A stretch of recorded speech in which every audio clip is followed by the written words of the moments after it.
नरेंद्र मोदी तृतीय मंत्रिसभा निसंदेहे बड़ चमक जेपी नाड्डा अर्थात जगत प्रकाश नाड्डा যিনি এতদিন সামলাচ্ছিলেন বিজেপির সর্বভারতীয় সভাপতির পদ এবার তাকে দেওয়া হলো স্বাস্থ্য মন্ত্রকের দায়িত্ব। তাহলে প্রশ্ন উঠছে তবে কে হবে এবার এই বিজেপির সর্বভারতীয় সভাপতি? উঠে আসছে নানান নাম। আপনাদেরকে জানিয়ে রাখি 2023 সালে জেপি নাড্ডার এই যে পদ অর্থাৎ বিজেপির সর্বভারতীয় পদ সেই পদ থেকে তিনি কিন্তু মেয়াদ তার শেষ হয়ে যায়, কিন্তু সামনে যেহেতু লোকসভা নির্বাচন ছিল তার জন্য তাকে কিন্তু তার মেয়াদ বাড়ানো হয় এবং তৃতীয় মন্ত্রিসভায় তাকে স্বাস্থ্য এবং পরিবার কল্যাণ মন্ত্রক দেওয়া হয়। কিন্তু যেহেতু সেই দায়িত্ব যেমনটা আমরা জানি যে এক ব্যক্তিকে দুই পদ দেওয়া যায় না, তার জন্য তাকে সেই পদ থেকে বাতিল করা হবে এবং সেই জায়গায় তাকে কিন্তু এক জায়গায় স্বাস্থ্য মন্ত্রকের দায়িত্বেই থাকবেন তিনি।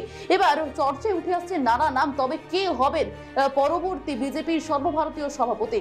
এদিকে এই আবহে যার নাম সব থেকে বেশি চর্চায় উঠে আসছে তিনি হচ্ছেন সুনীল বানশাল। সুনীল বানশাল আমরা জানি পশ্চিমবঙ্গের যিনি কিনা বিজেপির পর্যবেক্ষক ছিলেন, এর পাশাপাশি ওড়িশা এবং তেলেঙ্গানা দলের হয়েও তিনি কিন্তু শ্রীবিদ্যের দায়িত্বে ছিলেন। পাশাপাশি প্রদেশের বিজেপির দায়িত্বও কিন্তু তিনি অন্যতম উত্তরপ্রদেশের বিজেপির অন্যতম কাণ্ডারি হিসেবে তাকে পাওয়া গিয়েছে বলে জানা যাচ্ছে। বানশাল হচ্ছেন একদিকে অমিত শাহের ঘনিষ্ঠ, আবার অন্যদিকে তিনি আবার আরএসএস করেছিলেন, তাই তিনি একজন বিজেপির অন্যতম যোদ্ধা এবং তার নাম কিন্তু বারে বারে চর্চায় উঠে আসছে। এর পাশাপাশি যদি আমি আরো একদিকে নজর রাখি তা হচ্ছে কি চলতি বছরের শেষে মহারাষ্ট্রে বিধানসভা ভোট রয়েছে, আর তার আগে মারাঠার বিজেপির প্রধান মুখ হলেন। মহারাষ্ট্রেরই কিন্তু এক প্রভাব পড়তে পারে বলে মনে হচ্ছে বিজেপির অন্দরে, তার জন্য কিন্তু লো প্রোফাইলে থাকা যে ওম মাথুর তার নামটাও কিন্তু বারে বারে উঠে আসছে, তিনিও হতে পারেন কিন্তু এবারের বিজেপির সর্বভারতীয় সভাপতি।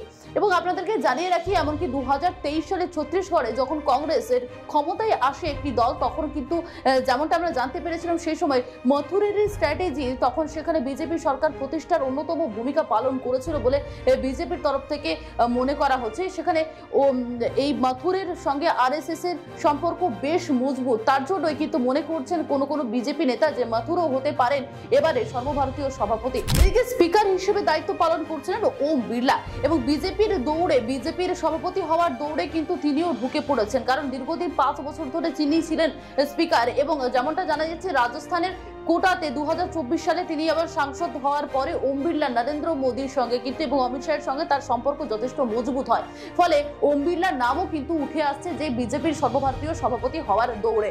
এর পাশাপাশি দলের সাধারণ সম্পাদক পদে রয়েছেন কিন্তু BL সন্তোষ, তার নামও কিন্তু চর্চায় রয়েছে, ফলে তালিকায় রয়েছে বেশ অনেকগুলি নাম এবং এবার কে হবে বিজেপির সর্বভারতীয় সভাপতি সেদিকে নজর থাকছে। কারণ এখন যে পদে ছিলেন ইতিমধ্যে জেপি নাড্ডা তিনি কিন্তু আর সেই পদে নেই, কারণ তাকে কিন্তু সেই পদ থেকে বেরিয়ে অন্য আরো কোনো একজনকে সিদ্ধান্ত বা দায়িত্ব নিতে হবে বিজেপির তরফ থেকে।